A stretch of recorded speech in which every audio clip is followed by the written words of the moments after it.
Hello friends and my dear students. अब आज मैं आपको सर्वनाम के बारे में विस्तृत रूप से बताने वाली हूँ। आप सभी को उसके बारे में पता होंगे, लेकिन कुछ चीज़ें हैं जो इसकी मैं आपको और डिटेल में बताऊंगी। मुझे उम्मीद है कि सर्वनाम आपको बहुत अच्छे से समझ में आ जाएगा। एक्चुअल वास्तव में सर्वनाम कहते किसे हैं और हम इसका प्रयोग क्यों कर रहे हैं। अगर मैं कहती हूँ राम जाता है, राम खाता है, राम सोता है, तो वाक्यों की जो सुंदरता है वो एकदम नष्ट हो जाएगी। हम बार बार राम राम का प्रयोग करेंगे तो या नाम का प्रयोग करेंगे तो वो बहुत ही अशोभनीय हो जाता है। इसीलिए उसके स्थान पर हम एक बार नाम प्रयुक्त करते हैं और बाद में हम वो उसको सर्वनाम के रूप में प्रयुक्त करते हैं। जैसे कि मैं, तुम, हम, वह, आप, उसका, उसकी। कुछ उदाहरण मैं बताती हूँ। सुभाष एक विद्यार्थी है, वह रोज स्कूल जाता है, उसके पास सुंदर बस्ता है, उसे घूमना बहुत पसंद है। तो ये वाक्यों की सुंदरता को भी बढ़ाता है। आइए हम आगे देखते हैं कि सर्वनाम के इसमें और क्या विशेष बातें हैं। हिंदी में मुख्यतः 11 मूल सर्वनाम होते हैं। मैं, तू, यह, वह, आप, जो, सो, कौन, क्या, कोई, कुछ। अन्य सर्वनाम शब्द भी इन्हीं शब्दों से बनते हैं जो लिंग वचन कारक की दृष्टि से अपना रूप बदलते हैं। संज्ञा के समान ही सर्वनाम के भी 2 वचन होते हैं, एक वचन, बहुवचन। जैसे एक वचन में जैसे मैं, तू, यह, वह इत्यादि यूज होता है, वहीं पर बहुवचन में हम जो सर्वनाम इस्तेमाल करते हैं हम, तुम, ये, वे इत्यादि होते हैं। अब हम देखते हैं कि लिंग जो होते हैं उसमें सर्वनामों में क्या परिवर्तन आता है। बिल्कुल भी नहीं आता, क्योंकि दोनों ही एक समान होते हैं। वह जाता है, वह जाती है, लेकिन वह तो सर्वनाम वैसा ही रहेगा। अब हम आते हैं सर्वनाम के कितने भेद हैं वो जानते हैं। सर्वनाम के मुख्यतः 6 भेद होते हैं। पुरुषवाचक सर्वनाम, निश्चयवाचक सर्वनाम, अनिश्चयवाचक सर्वनाम, संबंधवाचक सर्वनाम, प्रश्नवाचक सर्वनाम, निजवाचक सर्वनाम। अब हम इनकी पूरा विस्तृत रूप से जानकारी प्राप्त करते हैं। सर्वनाम के भेद में पहला भेद है पुरुषवाचक सर्वनाम। जिस सर्वनाम शब्दों में व्यक्ति का बोध होता है उसे पुरुषवाचक सर्वनाम कहते हैं। दूसरे शब्दों में, आसान शब्दों में बोलेंगे, बोलने वाले, सुनने वाले तथा जिसके विषय में बात होती है उनके लिए प्रयोग किए जाने वाले सर्वनाम पुरुषवाचक सर्वनाम कहलाते हैं। पुरुषवाचक सर्वनाम पुरुषों एवं स्त्री के उसमें नाम बदल जाते हैं, बाकी चीजें वैसे रहती हैं। जैसे मैं आता हूँ, तुम जाते हो, वह भागता है। इसमें मैं, तुम, वह पुरुषवाचक सर्वनाम है। अब हम आते हैं कि पुरुषवाचक सर्वनाम के अंतर्गत भी 3 पुरुषवाचक सर्वनाम के भेद हैं। पहला है उत्तम पुरुष, दूसरा है मध्यम पुरुष, तीसरा है अन्य पुरुष। अब उत्तम पुरुष किसे कहते हैं?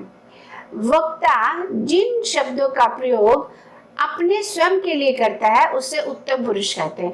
जैसे मैं, हम, मुझे, मैंने, हमें, मेरा, मुझको, मुझको मेरी किताब दे दो, यह मेरा घर है।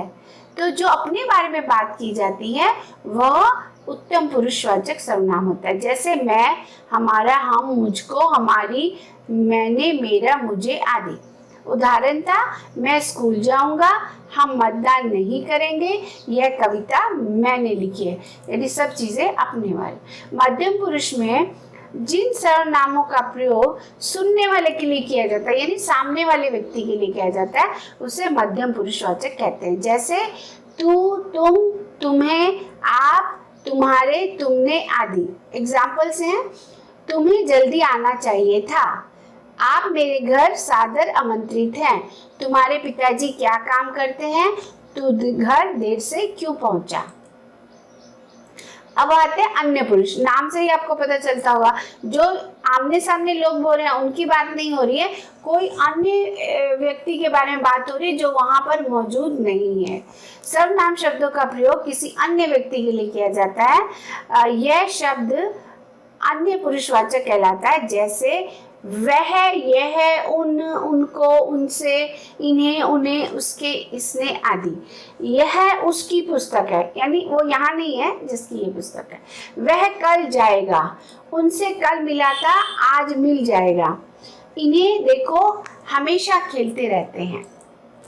अब हम आते हैं दूसरे भेद पर। पहला जो था वो पुरुषवाचक सर्वनाम था, उसके अंतर्गत 3 भेद थे, उत्तम पुरुष, मध्यम पुरुष, अन्य पुरुष। अब हम आते हैं दूसरे सर्वनाम के भेद पे, निश्चयवाचक सर्वनाम। नाम से ही आपको पता चल रहा है, सर्वनाम के जिस रूप से हमें किसी वस्तु या स्थान या बात का निश्चित रूप से ज्ञान हो जाए उसे निश्चयवाचक सर्वनाम कहते हैं। इसे संकेतवाचक सर्वनाम भी कह सकते हैं। इसमें यह, वह, ये, वे आदि का निश्चय रूप से बोध कराते हैं। वह मेरा गांव है, यह मेरी पुस्तक है, ये पुस्तक राधा की है, यानी हमें निश्चित है ये मेरा गांव है, एकदम निश्चित है, ये मेरी किताब है, ये भी निश्चित है। तो ऐसे शब्द जो है निश्चयवाचक में आता है। अब अगला है तीसरा भेद, अनिश्चयवाचक। नाम से पता चल रहा होगा कि जिसका हमें निश्चित रूप से चीजों का पता नहीं होता, जिन शब्दों में किसी व्यक्ति, वस्तु, स्थान आदि का निश्चित रूप से बोध ना हो, वहां पर अनिश्चयवाचक सर्वनाम आता है। जैसे को, कुछ, किसी, कौन, किसने, जहां, वहां आदि इसके उदाहरण है। और कुछ उदाहरण मैं वाक्यों के साथ देती हूँ। मोहन आज कोई तुमसे मिलने आया था। कोई मतलब हमें नहीं पता कौन आया था। भोजन में कुछ गिर गया है, क्या गिर गया वो भी नहीं पता। यहाँ कोई और कुछ व्यक्ति और वस्तु के अनिश्चित बोध कराने वाले अनिश्चयवाचक सर्वनाम है।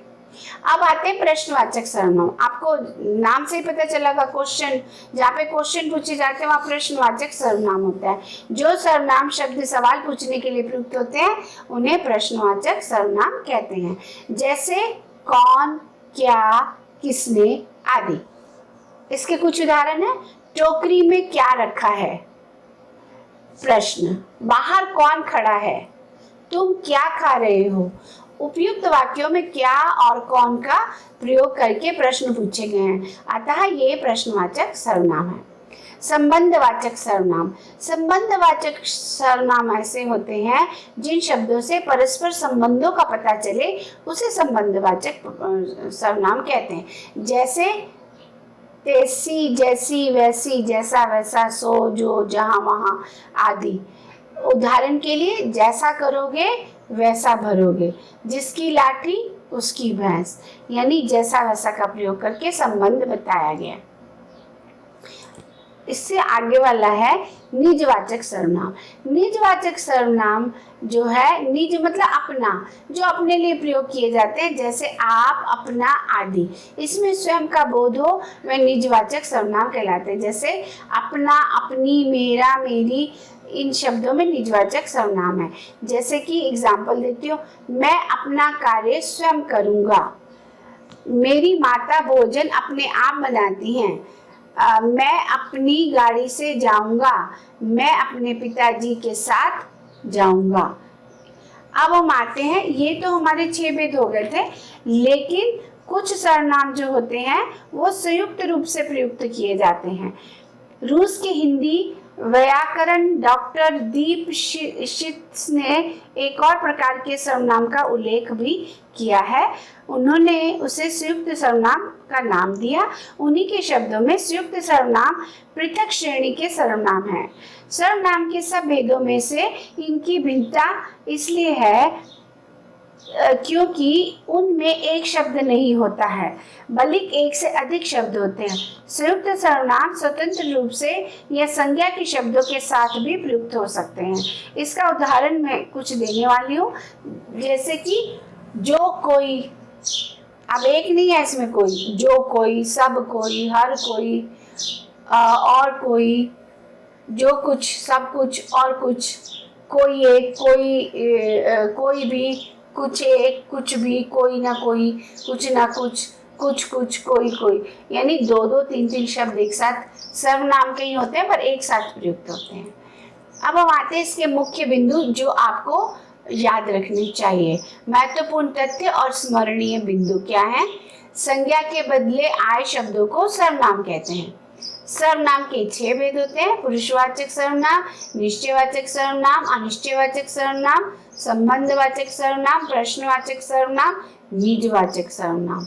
पुरुषवाचक सर्वनाम के भी 3 भेद होते हैं, उत्तम पुरुष, मध्यम पुरुष, अन्य पुरुष। उत्तम पुरुष जब अपने बारे में बात की जाए, मध्यम पुरुष जब सामने वाले के बारे में बात की जाए, अन्य पुरुष जो वहाँ उपस्थित नहीं है, तीसरे व्यक्ति के लिए बात की जाए, उसे अन्य पुरुष कहते हैं। चिल्ड्रन, मुझे पूरी उम्मीद है कि आपको इन सब तथ्यों से सर्वनाम के सारे पहलू समझ में आ गए होंगे। अगर आप इसे अच्छे से पढ़ते हैं और समझते हैं तो आपको सर्वनाम जिंदगी में कभी नहीं भूलेगा। ऐसी मैं उम्मीद करती हूँ। धन्यवाद। शुभ दिन।